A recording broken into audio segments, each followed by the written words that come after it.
तो गुण कर्म स्वभाव ऋषि वाले मिलाएं, योग्यता का मापदंड, परिवार का मापदंड, उनकी सोच का मापदंड। लेकिन हम बाल माल खाल मिलाते हैं, गड़बड़ कर देते हैं, इसलिए वो सुखी नहीं होते। तो गुण कर्म स्वभाव मिलाए। और एक और उसमें स्वामी जी लिखते हैं कि जब विवाह करो तो चिकित्सीय प्रशिक्षण भी होना चाहिए, कोई असाध्य बीमारी ना हो। कई बीमारी ऐसे हैं जो अनुवांशिक हो सकती हैं फिर बाद में। भाई आप मधुमेह माता पिता को हो तो 100% चांस हो सकते हैं, बच्चों को होंगे। उच्च रक्तचाप आदि, दमा आदि, कई बीमारियां जो अनुवांशिक चलती, योगाभ्यास से रोकी तो जा सकती हैं लेकिन मिलेंगी, मिल सकती है। तो चिकित्सीय प्रशिक्षण भी होना चाहिए। तो श्रृंगी ऋषि अथर्ववेद के भी थे और आयुर्वेद के भी बहुत बड़े विद्वान थे। तो उन्होंने राजा और रानी का चिकित्सीय प्रशिक्षण भी किया और उस प्रशिक्षण के आधार पे कुछ दिव्य औषधियां उसी यज्ञ की अग्नि के ऊपर एक क्षीर पाक बनाया गया, खीर बनाई गई और दिव्य औषधियां उसमें दी गई। तो कहते हैं बाद में उनकी जो न्यूनता थी शरीर की वो भी दूर की गई, राजा की भी दूर की गई, रानियों में भी कुछ न्यूनता थी वो भी दूर की गई। और जब यज्ञ समाप्त हुआ तो कहा अब आप सात्विक भाव से आपस में संयोग कर सकते हैं। अब यज्ञ का प्रताप कहो या प्रारब्ध का उत्तम योगदान कहो या परमात्मा की महती कृपा तो होती ही है। उस यज्ञ पुत्रेष्टि यज्ञ के पश्चात जो राजा एक संतान के लिए तड़पता था, 4 दिव्य संतान हुई, 4, जिनको आज केवल एक का, केवल भगवान श्री राम का जीवन चरित्र नहीं, लक्ष्मण उससे कम नहीं है त्याग में, भरत उससे कम नहीं है, शत्रुघ्न उससे कम नहीं है। चारों भाई दिव्य विभूति के रूप में राजा दशरथ को प्राप्त हुए।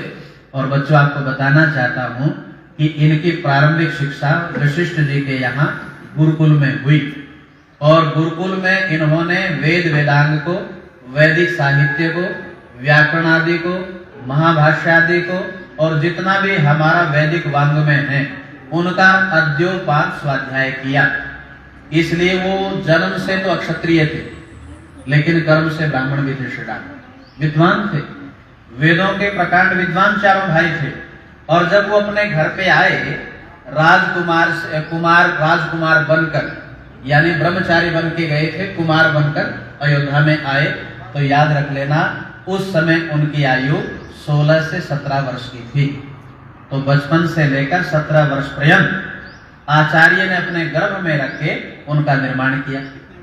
अब कई लोग आपत्ति जताते हैं और कई जगह लिखा भी है, कई कपोल कल्पित घटनाएं भी सुनाते हैं, लेकिन लोग सत्यवचन महाराज कह देते हैं। और क्या कहते हैं, कई जगह तो ऐसी घटना सुनाई गई कि जब राम और सीता का विवाह हुआ तो उस समय आयु पता कितने बताते हैं, राम की 13 वर्ष की और सीता की 6 वर्ष की। बताओ अबोध आयु में कोई विवाह करता है? वैदिक काल जहां पर कोई सिद्धांत की हानि ना की जाती हो।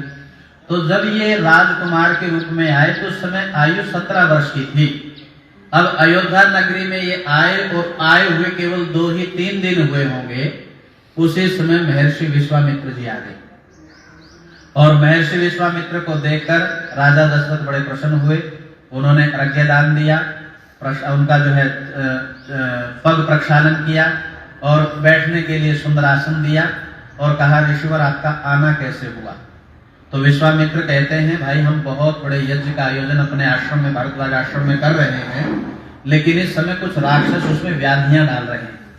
तो मैं आपसे कुमार श्री राम और कुमार लक्ष्मण को मांगने के लिए आया। इतनी बात सुनते ही थोड़ा सा असमंजस में राजा दशरथ पड़ गए। एक तो संतान मुश्किल से मिली और कई साल तक गुरुकुल में रही, अब आंखों के सामने आई है, थोड़ा सा प्यार भी लुटाना है, आपस में एक दूसरे से मिलना भी है। अभी उनको आपत्ति काल में लेके जा रहे हैं और वहां लेके जा रहे हैं जब बड़े बड़े राक्षस दुराचारी, अभी तो इनकी शिक्षा समाप्ति हुई है, आ गया वहां। और वो कहते हैं मैं वैसे सोचकर थोड़े आया हूं, मेरी बुद्धि ऋषि वाली बुद्धि है, इसलिए मैं राम और लक्ष्मण को मांगने के लिए आया। जब वो असमंजस में पड़ गए और विश्वामित्र क्रोधित हो गए तो महर्षि वशिष्ठ बीच में खड़े हो गए और उसने राजा दशरथ को समझाते हुए कहा कि राजन चिंता मत करो, राम और लक्ष्मण का ऋषि विश्वामित्र के साथ जाना मानो उनके लाभकारी उनके लिए होगा। अब ये विद्या प्राप्त करके आए हैं, ये ब्रह्म विद्या प्राप्त करके आए हैं शास्त्रों की, अस्त्रों की विद्या तो विश्वामित्र से भला कोई दे नहीं सकता। और रही बात राक्षसों को मारने की, इतने दिव्य अस्त्र इस ऋषिवर के पास हैं, यदि चाहें तो 1 सेकंड में पूरी पृथ्वी पर राक्षसों का समापन कर सकते हैं। लेकिन ये ब्राह्मण है, ब्राह्मण का कर्म मारना नहीं, इनका कर्म पढ़ाना है। आप अक्षत्रिय हैं, आपका कर्म विद्वानों की रक्षा करना है। यदि आप राम और लक्ष्मण को साथ में भेजोगे तो ये घाटे का सौदा नहीं होगा, और हुआ भी नहीं। बालकांड आप देखेंगे तो जब वो विश्वामित्र के साथ गए, ताटका ऋषिका का वध किया, राक्षसी का, और आगे जो मारीची और सुबाहु है, आश्रम तक पहुंचते पहुंचते कुछ दिन लगे, क्योंकि पैदल यात्रा बहुत होती थी और मुनि तो चलते पैदल बहुत थे। कुछ दिन आश्रम तक पहुंचते पहुंचते लगे। तो उसके पश्चात उन्होंने 72 प्रकार के शस्त्र, कुछ शस्त्र जो अग्नि से चलते थे, कुछ शस्त्र वायु अस्त्र, अग्नि अस्त्र, बहुत सारे शस्त्रों के नाम हैं। हमारे कार्यवीर दल में कैंप लगाते हैं स्वामी वेदवर्त जी, देववर्त जी, अब तो सन्यासी बन गए, आर्यवीर दल के अधिपति हैं वो। तो शस्त्र विद्या सिखाते हैं आर्यवीर दलों के कैंपों में। उसमें भी उन्होंने शस्त्रों की कई जगह चर्चा की है कि ऐसे ऐसे दिव्य अस्त्र शस्त्र होते थे। तो वहां उन शस्त्रों का जो है परीक्षण विश्वामित्र जी ने दिया। और जब वहां कहते हैं कि 6 दिन रात राम और लक्ष्मण जागते रहे, एक अति बला विद्या के कारण। अति बला कहते हैं ऐसी विद्या उन्होंने दी कि जिसमें भूख को लंबे काल तक रोका जा सकता है, नींद को लंबे काल तक रोका जा सकता है। तो वहां यज्ञ जो है निरंतर चला। रात को ऋषि सोते थे तो उनकी रक्षा भी करनी होती थी, दिन में यज्ञ की रक्षा करनी होती थी। 6 दिन और रात यज्ञ की प्रदक्षिणा वो दोनों भाई करते रहे। जब मारीच और सुबाहु वहां पर आए, उन्होंने हड्डियां डालनी प्रारंभ की, तो वहां पर कहते हैं कि राम और लक्ष्मण ने केवल 2 मिनट में उन दोनों का सफाया कर दिया। सब जगह सारे ऋषियों ने इन दोनों कुमारों की जय जयकार कही। और उसी समय जब यज्ञ विधिवत संपन्न हुआ तब तक वो वहां रहे। और उसके पश्चात जो है एक दूत आता है मिथिला नरेश से। एक बात मैं बता देना चाहता हूं आपको, जब मैं रामायण का स्वाध्याय कर रहा था तो उस समय राम से पहले चक्रवर्ती साम्राज्य नहीं था, मांडलिक राज्य थे। राजा दशरथ के पास अपना राज्य था, मिथिला के पास अपना राज्य था, कश्मीर के राजा के पास अपना राज्य था, अपने अपने राज्यों की सीमाएं थी। ये तो राम ने चक्रवर्ती साम्राज्य की स्थापना की। वो कैसे कि बाद में इन सबको मिलाते हुए, तो वहां पर जब मिथिला नरेश आया तो मैं उसका जो नरेश था वो था राजा जनक विदेह। ये सबसे उत्तम कोटि का राजा था राजाओं में। क्योंकि इसलिए उत्तम कोटि का राजा था, आपने उपनिषद आदि पढ़े ही होंगे, तो राजा जनक बहुत बड़े विद्वान थे। और कहते हैं कि राजा जनक के यहाँ मंत्री कम मिलते थे, ऋषि ज्यादा मिलते थे। ऋषियों को बहुत अपने सभाओं में सुशोभित करते थे राजा जनक। और विदेह नाम राजा होते ही पड़ गया कि नाम का राजा है लेकिन वैरागी आदमी, हमेशा जनहित में लगा रहता है। तो इसलिए राजा जनक विदेह की दोनों पुत्रियां, अब एक और भ्रांति दूर कर देता हूं, हमारे यहाँ एक कपोल कल्पित कल्पना बनी कि भगवती सीता कहां से मिली राजा जनक को? हाँ, धरती से मिली। हल जोत रहे थे और हल की फाल रुकी, आवाज आई, राजा जनक ने हल को उतारा तो नीचे देखा घड़ा, घड़े में एक बच्ची और बच्ची का नाम रख दिया सीता। ऐसा नहीं है, ये वेद विरुद्ध बात है, प्रकृति विरुद्ध बात है। कभी जमीन से कोई पैदा परमात्मा ने ऐ सृष्टि ईश्वर तो कर सकता है, मनुष्य के बस की बात नहीं। तो कहा जब वो ऐसे कपोल कल्पित घटना नहीं है, क्योंकि राजा दशरथ की पत्नी का राजा विदेह जनक विदेह, जो इसकी पत्नी का नाम क्या था? सुनैना। राजा विदेह जनक, जो राजा जनक विदेह था, उसकी पत्नी का नाम था सुनैना। और सुनैना को रामायण में 3 शब्दों से संबोधित किया गया। जैसे कई बार हम बच्चे का नाम रख देते हैं, फिर निक नेम भी हो जाता है भाई, 2-3 नाम, कोई गोलू, कोई मोलू, कोई मेठा या कुछ इस प्रकार से हम रख देते हैं घर में भी। तो सुनैना के 3 नाम आते हैं उस शास्त्र में, एक सुनैना, एक योगिनी। यदि राजा जनक योगी थे तो ये भी योगी कम नहीं थी। मैंने कहा ना, सारी माताएं विदुषी रामायण काल की। तो सुनैना, योगिनी, एक नाम था इसका धरणी। धरणी को हम धरती भी बोलते हैं, जो धारण करती है, जो गर्भ को धारण करती है, धरणी।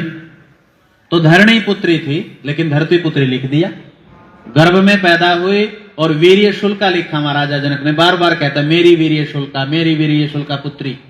अर्थात जो पति और पत्नी के संयोग से सविशेष मिलकर जो जिसका संतान का निर्माण किया गया। तो सीता भी, भगवती सीता भी विदुषी थी। तो जब ये सीता और उर्मिला दो बेटी थी केवल राजा जनक पे, एक सीता एक उर्मिला, दोनों युवती हो चुकी। उधर से वो शिक्षा प्राप्त करते करते जब विश्वामित्र जी के यहाँ कुछ वर्ष लगे, याद रख लेना, वहां विद्या प्राप्त की दोनों कुमारों ने, तो 25 वर्ष की आयु लगभग उस समय भगवान श्री राम की हो चुकी थी। तो जब विश्वामित्र ने दूत को सुना किस लिए आए, तो उसने कहा कि राजा जनक विदेह ने धनुष यज्ञ रखा, स्वयंवर नहीं रखा, धनुष यज्ञ का आयोजन था वहां अक्षत्रियों के लिए। तो जब उसने कहा कि जो भी उस धनुष यज्ञ को प्रतंचा चढ़ाएगा, अपनी पुत्री का जो है उस वीर के साथ जो है वो पाणी ग्रहण संस्कार करेंगे। विश्वामित्र जी मंद मंद मुस्काए, क्योंकि ऋषिवर थे भाई, बुद्धिशाली व्यक्ति जान लेते हैं इन कुमारों से अच्छा मिलेगा को।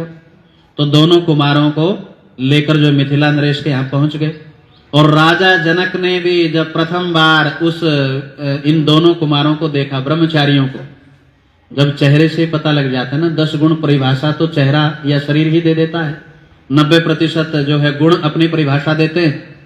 तो जब विश्वामित्र जैसे योगी ने, ऋषि ने मुक्त कंठ से दोनों कुमारों के ब्रह्मचर्य का गुणवान अनुवाद किया, तो राजा जनक तो वहीं ठान चुके थे, हो ना हो ये राम ही मेरी पुत्री के योग्य हैं। तो जब धनुष यज्ञ वहां पर हुआ और धनुष यज्ञ के पश्चात धनुष की जैसे ही प्रतंचा राम ने चढ़ानी चाहिए, धड़ाक से जो है वो धनुष, प्रतंचा तो चढ़ी, वो धनुष भी 2 टुकड़ों में बट गया, जिसको शिव धनुष कहा जाता, बड़ा भारी धनुष था। अब वो भी नैष्ठिक उस समय विशेष ब्रह्मचर्य के रूप को धारण किए हुए थे। तो जब बड़ी प्रसन्नता हुई, सब जगह जय जयकार हुई, तो राजा दशरथ के यहाँ संदेश भेजा गया।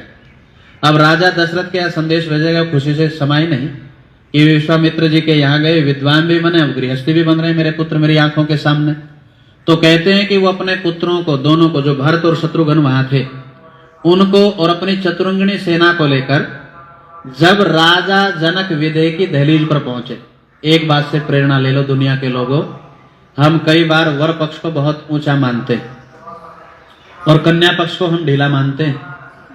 तो जब पहली बार राजा दशरथ राजा जनक के यहाँ बारात लेकर विश्वामित्र की आज्ञा से पहुंचे, तो राजा जनक ने जैसे ही अपने वर के दामाद के पिता का स्वागत माल्यार्पण के द्वारा करना चाहा, उससे पहले ही राजा दशरथ ने राजा जनक के पांव को छू लिया। ये तो विद्वान थे। और जब पांव को छुआ तो राजा जनक की आंखों में अश्रुधारा बह निकली और उसने कहा कि आप वर के पिता हैं, मैं कन्या का पिता हूं, आप बारात लेकर मेरी दहलीज पर आए हैं महाराज, मैंने आपका स्वागत करना चाहिए, आप मेरा स्वागत कर रहे हैं। तो राजा दशरथ बहुत सुंदर उत्तर देते हैं माताओं सज्जनों, और वो कहते हैं कि राजा जनक आप निसंदेह वेद के विद्वान हैं, लेकिन इतना तो मैं भी जानता हूं लौकिक व्यवहार में कि देने वाला बड़ा होता और लेने वाला छोटा होता है। आप बेटी दे रहे हैं और हम उस बेटी को ले रहे हैं, हम तो लेने के याचक के रूप में आए, आप देने वाले। ये देखिए तारतम्य देखिए आप, वरना कई लोग जो है ना लड़कियों पर होने पर मायूस हो जाते। इसलिए मैं कहा करता हूं, एक बेटा तो एक परिवार चलाता है, एक बेटी 2 परिवारों का निर्माण करती है। इसलिए बेटे पर थाली बजाने वालों, बिटिया पर 2 बार बजाया करो। तो वहां राजा दशरथ का वहां बहुत वो आवागमन स्वागत करते हैं। और जब विवाह की वहां घोषणा होती है तो विश्वामित्र जी फिर खड़े हो जाते हैं और वो कहते हैं कि राजा जनक, आपने दोनों कुमारों का चयन तो आपने कर लिया। आपने देखा कि भगवान राम जो मर्यादा पुरुषोत्तम हैं, ब्रह्मचारी हैं, विद्वान हैं, धर्मात्मा हैं, महात्मा हैं, सदाचारी, और लक्ष्मण भी उनसे कम नहीं। और दोनों पुत्रियों को आपने चयनित कर लिया, दोनों वरों को चयनित कर लिया कि सीता के, भगवती सीता के लिए राम और उर्मिला के लिए लक्ष्मण। अब उसी स्थान पर राजा जनक विदेह के भाई बैठे थे कुशध्वज, उनकी 2 बेटियां और थी, वो भी बड़ी विदुषी थी। क्या क्या नाम थे? मांडवी और श्रुतकीर्ति, 2 बेटियां थी, उसके चचेरी बहन कह सकते हैं सीता की। तो वहां पर विश्वामित्र कहते हैं कि ये दोनों बेटियां भी विदुषी हैं और भरत भी कम नहीं है। भरत की भी वहां विशेषताएं बताई, विश्वामित्र जी ने शत्रुघ्न की भी विशेषताएं बताई। तो निश्चित रूप से वहां 4 बेटियों का विवाह संपन्न हुआ। अब मैं ये बताना चाहता हूं, जब ये विवाह हुआ तो उस समय भगवान श्री राम की आयु 25 वर्ष की थी और भगवती सीता की आयु 18 वर्ष की थी। एक बात तो थी। और दूसरा, जब इनका विवाह हुआ तो तत्काल वनवास नहीं हुआ। विवाह के बाद 12 वर्ष तक वो अयोध्या नगरी में गृहस्थ आश्रम में रहे। और जब 12 वर्ष को 25 और 12 जोड़ दो तो कितने हो गए? 37 वर्ष। तब वनवास हुआ। और वनवास कितने वर्ष का हुआ? 14 साल का। अयोध्या में आए तो कितने वर्ष के हो चुके थे? 51 वर्ष। और बाद में राज कितने साल किया भगवान राम ने? 11। 1000 सहस्र लिखा, लेकिन वहां ऋषि लिखते हैं टिप्पणी देते हुए कि संवत्सर का अर्थ केवल वर्ष नहीं होता, उसका अर्थ ऋतु भी होता है, दिन भी होते हैं। तो 11,000 दिन तक भगवान श्री राम ने राज किया। अब 11,000 दिन को वर्षों में बांट लो तो 30 वर्ष 1 महीना 20 दिन, इतना राज राम ने किया। 81 वर्ष की आयु तक, 51 में इतना जोड़ दो तो 81 लगभग 82 वर्ष की आयु तक उन्होंने राज किया।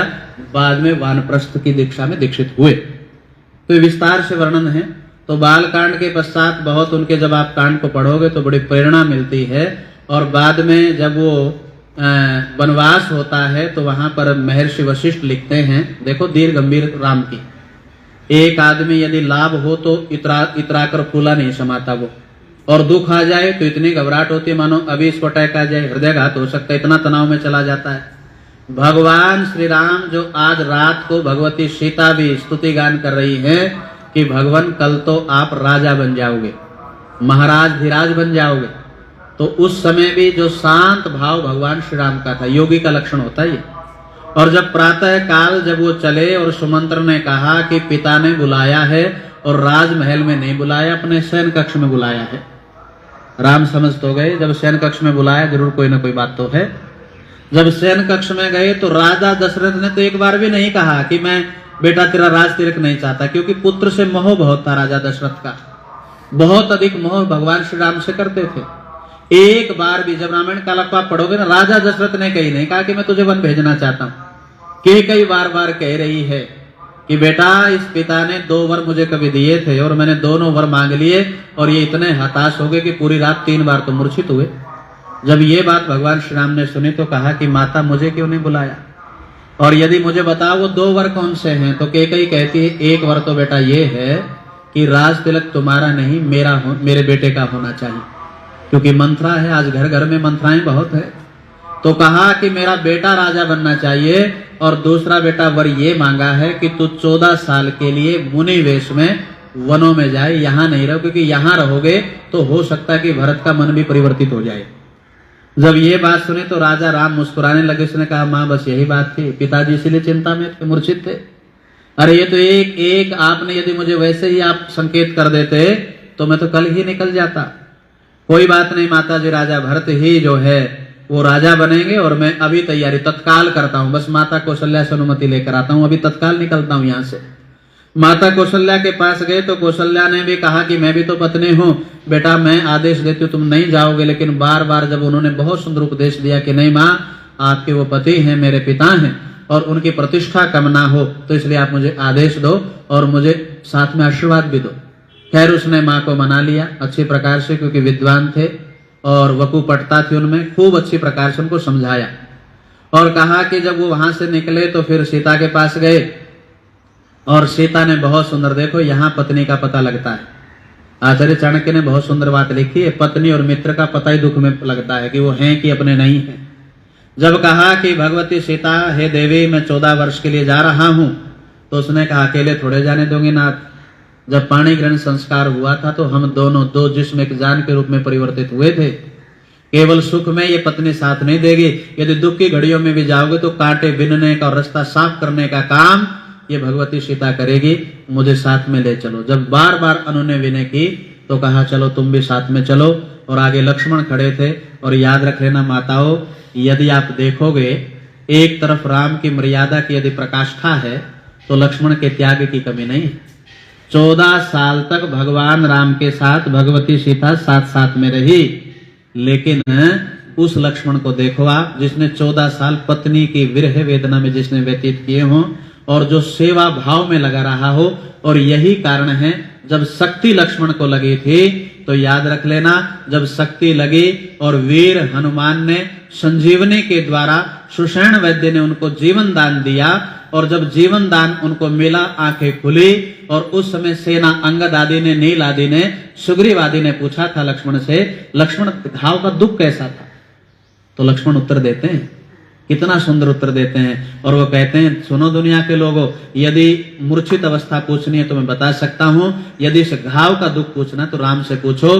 चोट मुझे लगी थी और वेदना वहां हुई थी, तड़पता था राम, कहता था मैं क्या मुंह लेकर जाऊंगा योद्धा नगरी में। अरे एक मां से एक भाई को लेकर आया था, आज भाई प्राणों के जो है प्राणांतक होने वाला है, तो इसलिए यदि राम लक्ष्मण नहीं बचा तो राम अयोध्या नहीं जाएगा, और राम अयोध्या नहीं जाएगा तो भरत भी अपने जीवन का प्राण त्याग देगा। भरत ने भी कह दिया था, जब वो उखड़ाऊ लेकर चले, जब कहां तक घटना सुनाऊं, समय सीमित सा है, वो समाप्त हो गया।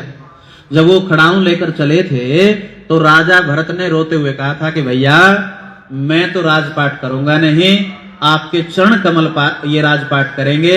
और इतिहास साक्ष्य माताओं सज्जनों, यदि 14 साल तक भगवान राम, भगवती सीता, लक्ष्मण वन में रहे, तो मेरा प्यारा भरत और शत्रुघ्न नंदीग्राम में रहे। राजमहल में थोड़े रहे, न राजमहल का खाया, नंदीग्राम के आश्रम में, वही आश्रम पर्ण कुटीर का बनाया जिसमें कोई राज की सुविधा नहीं। राजा थे, राजपाट संभालते थे, 2-3 घंटे के लिए जाते थे, व्यवस्था प्रबंधन करते थे और फिर अपनी तपस्या में लग जाते थे। और गजब की बात देखो, कुटिया बनाई और कुटिया में भी गड्ढा खोद रखा था 3 फुट नीचे। वो जानते थे इस जमीन पर तो राम सोते हैं, राम बड़े हैं, मैं छोटा हूं, दोनों भाई नीचे सोते हैं। कम त्याग था क्या? एक गेंद बना रखा है, एक राजपाट को कहता मुझे नहीं चाहिए, मुझे नहीं चाहिए। और आज 1 इंच जमीन पर 2 भाइयों में कत्ल हो जाता है और वो न्यायालय में मिलते हैं और कहते रामायण का पाठ हम करते हैं। कौन सी रामायण का पाठ करते हैं? तो इसलिए भाई का त्याग देखिए। तो मैं बता रहा था कि लक्ष्मण ने कहा कि भैया ये घाव का यदि दुख पूछना है तो राम से पूछो। एक दृष्टांत और देता हूं, फिर वाणी को विराम करता हूं। जब मेघनाथ का वध हुआ रावण का, ब्राह्मण बचे हैं अकेले, तो कहते हैं कि शाम को संध्या काल के समय ये सारे वानर सेना, याद रख लेना, एक त्रुटि निकाल दो, हनुमान नैष्ठिक ब्रह्मचारी थे, केसरी नंदन थे और अंजना के सूत थे, 6 भाई थे। यही भाई ब्रह्मचारी था। भाइयों दूसरों के नाम बता दो, श्रुतिमान, कीर्तिमान, गेयमान, धरतीमान आदि 5-6 भाई थे। ये अकेला नैष्ठिक ब्रह्मचारी हनुमान था और वेदों का विद्वान था, जिसकी स्वयं प्रशंसा राम करते हैं कि इस समय धरा पर यदि कोई व्याकरण के शब्दों के साथ खेलने वाला विद्वान है तो वीर हनुमान है, वीर नैष्ठिक ब्रह्मचारी हनुमान, इतना बड़ा विद्वान। हाँ, वानर का अर्थ होता है जो विशेष नर जो वनों में रहकर राजपाट करते थे पर्वतों पर, इसलिए वानर जाति हो सकती है। जटायु भी पक्षी नहीं था, जटायु राजा दशरथ का सहपाठी था, जिसने सीता को देखा लेकिन बूढ़ा था बेचारा, कहां तक लड़ता, तो उसने धराशायी कर दिया रावण ने। और प्राणांतक जब होने लगे और राम लक्ष्मण उससे पूछते हैं तो जटायु राजा दशरथ का मित्र था और ये पक्षी नहीं था, लेकिन एक तरफ पक्षी मैं कह सकता हूं। अब जैसे कवात्रा साहब बैठे हैं, मैं बैठा हूं, या कोई 2 दलों से हम जुड़े हुए, हर व्यक्ति अपने अपने दल से जुड़ा होता है, तो क्या कोई क्या कहता है? यदि भाजपा वाला होगा तो क्या कहेगा? मैं भाजपा का पक्षी हूं और कांग्रेस का विपक्षी हूं। कांग्रेस वाला क्या कहेगा?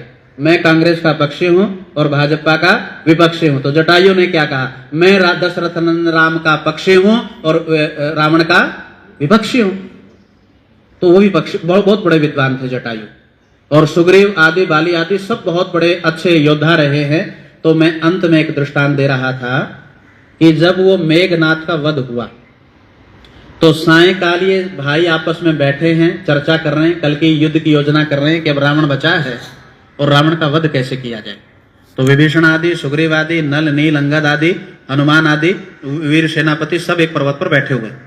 तो एक दूर से किश्ती नजर आई लंका की ओर से आती हुई और उसमें एक महिला बैठी हुई थी और वहां से अंगद उछलते हुए आता है, अंगद, और उछलते कहता है कि चाचा, सुग्रीव से बोलता है कि चाचा भगवती सीता आ गई, लगता है कल राम जो है अपना रावण समर्थन कर देंगे गिड़गिड़ाकर और राम भगवान श्री राम के चरणों में गिर पड़ेंगे। अब जब ये बात कही तो लक्ष्मण भी देखता है हाँ कोई आ तो रहा है। अब जब देखते हैं कि दूर से वो एक महिला बैठी हुई है किस्ते में और उनकी ओर बढ़ रही है तो उस समय सुग्रीव चिंतित हो जाते हैं और लक्ष्मण पूछते हैं कि सुग्रीव तुम चिंतित क्यों हो गए? तो उसने कहा मैं चिंतित इसलिए हूं, यदि ये भगवती सीता है तो भगवान श्री राम ने जैसे मुझे राजा बनाया, संकल्प लिया था उस समय जब बाली का वध किया, और जब विभीषण तुम हमारे दल में आए तो राम ने एक तुम्हें भी वादा किया था कि लंकेश कौन होगा, विभीषण होगा। क्योंकि राम की देखो जहां जहां राजपाट लिया, जबकि वो मिला सकते थे, लेकिन राजा वहीं का व्यक्ति नियुक्त किया। ये आर्यवर्त का साम्राज्य का स्थापना वो कर रहे थे इस समय। तो जब वो कहा कि जब विभीषण को लंकेश बनाना है तो ये तो सपना पूरा नहीं होगा, राम जो है प्रतिज्ञा से च्युत हो जाएंगे, प्रतिज्ञा इनकी टूट जाएगी। जब भगवान राम इस बात को सुन रहे थे तो राम मुस्कुराने लगे, और लक्ष्मण कहा कि भैया मुझे भी चिंता होगी इस बात की, जो आप कहते हो उस बात को पण को पूरा करते हो। अब आपने विभीषण को लंकेश बना रखा है और लंकेश आपके चरणों में गिर गया, आप उसको मारोगे नहीं तो फिर होगा क्या।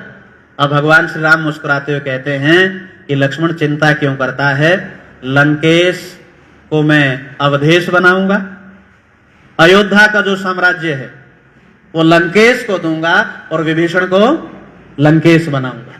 ये भाव देखो श्री राम के।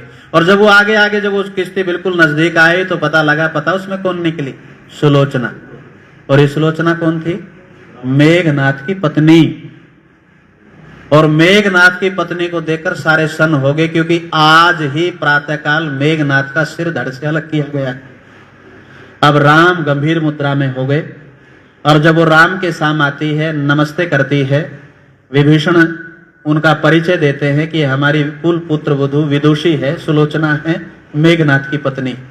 लक्ष्मण की गर्दन नीचे हो जाती है और राम कहते हैं बताओ देवी कैसे आना हुआ। तो उसने ये कहा कि मुझे ये बताओ भगवान श्री राम, मेरे पति का वध किसने किया है। वो लक्ष्मण को पुकारते हैं, लक्ष्मण आ जाओ आगे।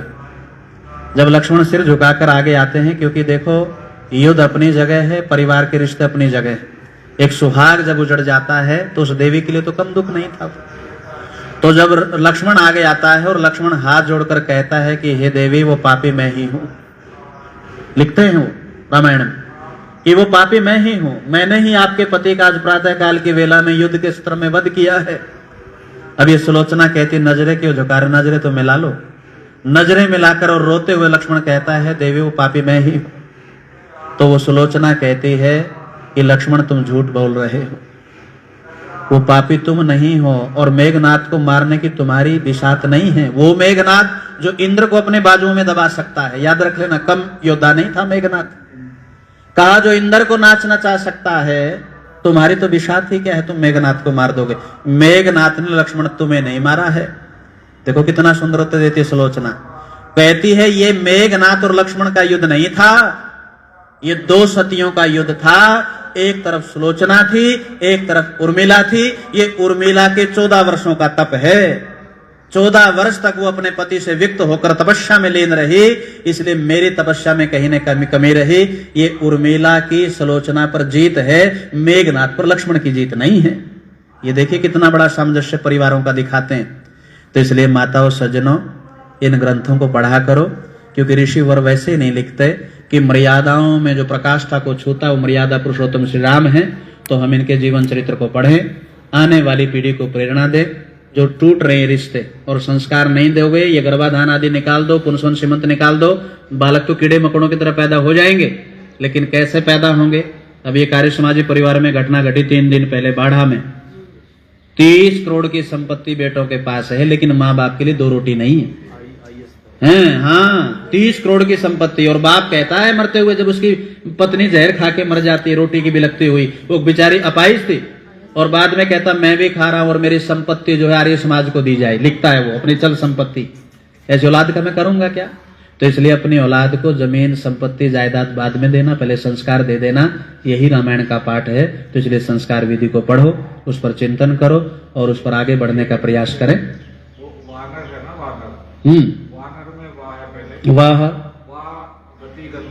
बिल्कुल बिल्कुल बिल्कुल ठीक बात है, नहीं सही बात है। विशिष्ट नर जो हैं, तो खैर समय हो गया, आज के मैं लक्ष्मण याचना चाहूंगा, 5-10 मिनट विलंब हो गए, फिर कभी आप कम दे दीजिएगा। अब वाणी को विराम। ओम शांति।